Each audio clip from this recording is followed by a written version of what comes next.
ನಮಸ್ಕಾರ ಸ್ನೇಹಿತರೆ, ನಮ್ಮ ಪ್ರಕೃತಿ ಚಾನಲ್ಗೆ ನಿಮ್ಮೆಲ್ಲರಿಗೂ ಆತ್ಮೀಯ ಸ್ವಾಗತ. ವರಮಹಾಲಕ್ಷ್ಮಿ ವ್ರತದ ಬಗ್ಗೆ ಎಲ್ಲರಲ್ಲೂ ಒಂದು ಪ್ರಶ್ನೆ ಇದೆ. ಈ ವರ್ಷ ವ್ರತವನ್ನು ಆಗಸ್ಟ್ 21ರಂದು ಆಚರಿಸಬೇಕಾ ಅಥವಾ ಆಗಸ್ಟ್ 28ರಂದು ಆಚರಿಸಬೇಕಾ? ಸರಿಯಾದ ದಿನ ಯಾವುದು?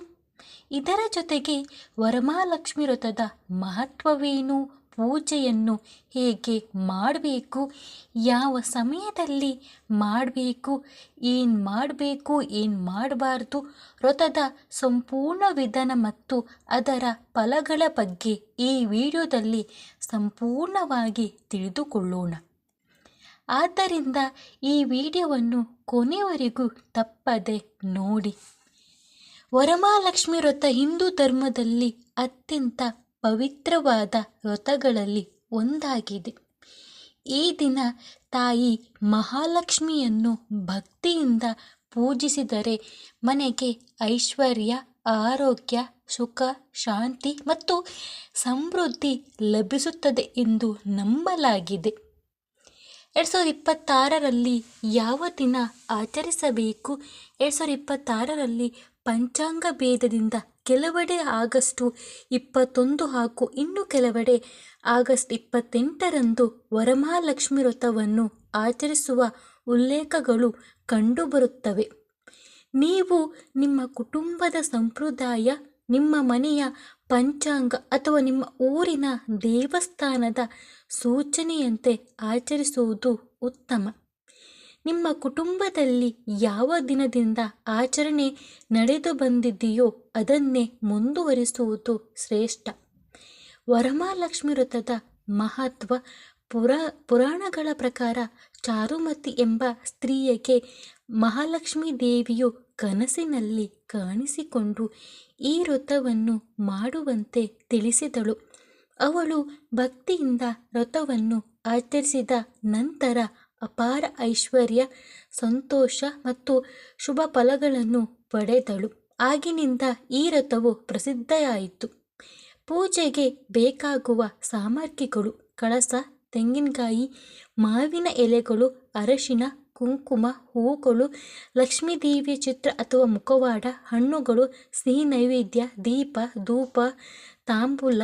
ಪೂಜೆ ಮಾಡುವ ವಿಧಾನ: ಬೆಳಗ್ಗೆ ಬೇಗ ಎದ್ದು ಸ್ನಾನ ಮಾಡಿ ಮನೆಯನ್ನು ಸ್ವಚ್ಛಗೊಳಿಸಿ, ಪೂಜ್ಯ ಸ್ಥಳದಲ್ಲಿ ರಂಗೋಲಿ ಹಾಕಿ ಕಳಶವನ್ನು ಅಕ್ಕಿಯ ಮೇಲೆ ಸ್ಥಾಪಿಸಿ, ಕಳಶಕ್ಕೆ ನೀರು ತುಂಬಿ ಮಾವಿನ ಎಲೆಗಳನ್ನು ಇಟ್ಟು ಅದರ ಮೇಲೆ ತೆಂಗಿನಕಾಯಿಯನ್ನು ಇರಿಸಿ, ನಂತರ ಲಕ್ಷ್ಮೀದೇವಿ ಅಲಂಕಾರ ಮಾಡಿ ದೀಪ ಹಚ್ಚಿ, ಗಣಪತಿ ಪೂಜೆ ಮಾಡಿದ ನಂತರ ಮಹಾಲಕ್ಷ್ಮೀ ದೇವಿಯನ್ನು ಆರಾಧಿಸಿ, ಅಷ್ಟೋತ್ತರ ಲಕ್ಷ್ಮೀ ಸೂತ್ರ ಅಥವಾ ಲಕ್ಷ್ಮೀ ಸಹಸ್ರನಾಮವನ್ನು ಪಠಿಸಬಹುದು.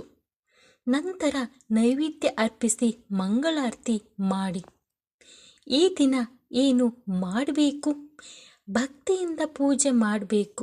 ಮನೆಯ ಹಿರಿಯರ ಆಶೀರ್ವಾದ ಪಡೆಯಬೇಕು. ಸಾಧ್ಯವಾದರೆ ದಾನ ಮಾಡಬೇಕು.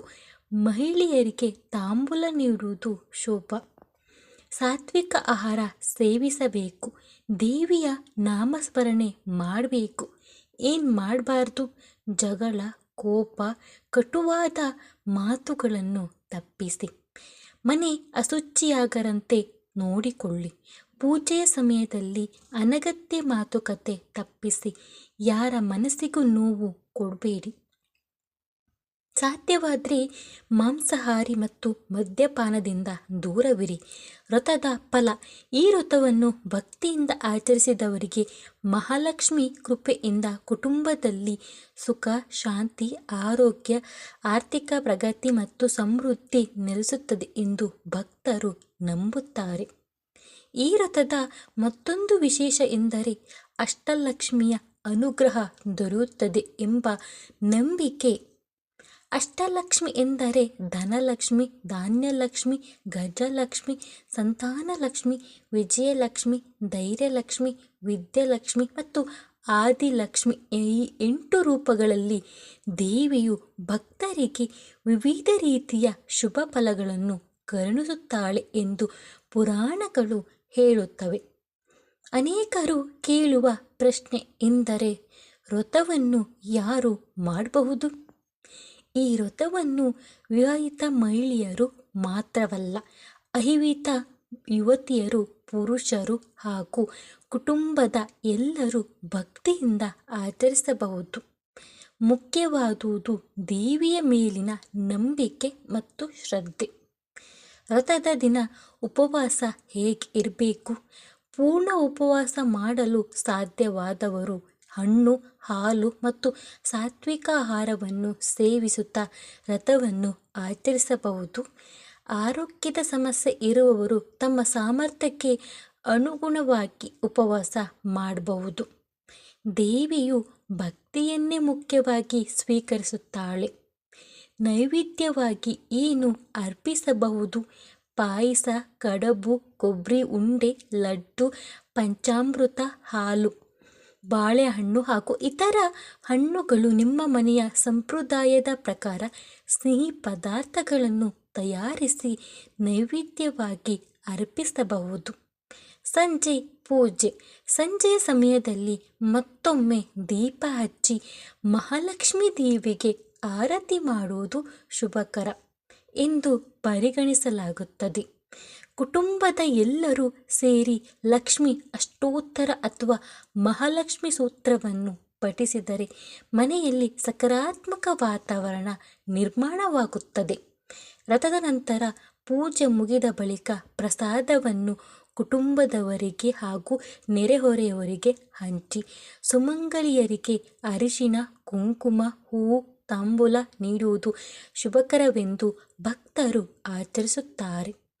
ನೆನಪಿಡಬೇಕಾದ ಮುಖ್ಯ ವಿಷಯ: ವರಮಹಾಲಕ್ಷ್ಮಿ ವ್ರತದ ಉದ್ದೇಶ ಕೇವಲ ಧನ ಸಂಪತ್ತನ್ನು ಪಡೆಯುವುದಲ್ಲ, ಮನೆಯಲ್ಲಿ ಪ್ರೀತಿ, ಶಾಂತಿ, ಆರೋಗ್ಯ, ಸೌಹಾರ್ದತೆ ಮತ್ತು ದೇವಿಯ ಕೃಪೆ ನೆಲೆಸಲಿ ಎಂಬ ಭಾವನೆಯಿಂದ ಈ ವ್ರತವನ್ನು ಆಚರಿಸಲಾಗುತ್ತದೆ. ಯಾವುದೇ ಪಂಚಾಂಗದ ದಿನಾಂಕದ ಬಗ್ಗೆ ಗೊಂದಲವಿದ್ದರೆ ನಿಮ್ಮ ಕುಟುಂಬದ ಸಂಪ್ರದಾಯ, ಸ್ಥಳೀಯ ದೇವಸ್ಥಾನ ಅರ್ಚಕರು ಅಥವಾ ನೀವು ಅನುಸರಿಸುವ ಪಂಚಾಂಗದ ಸೂಚನೆಯನ್ನೇ ಪಾಲಿಸುವುದು ಉತ್ತಮ.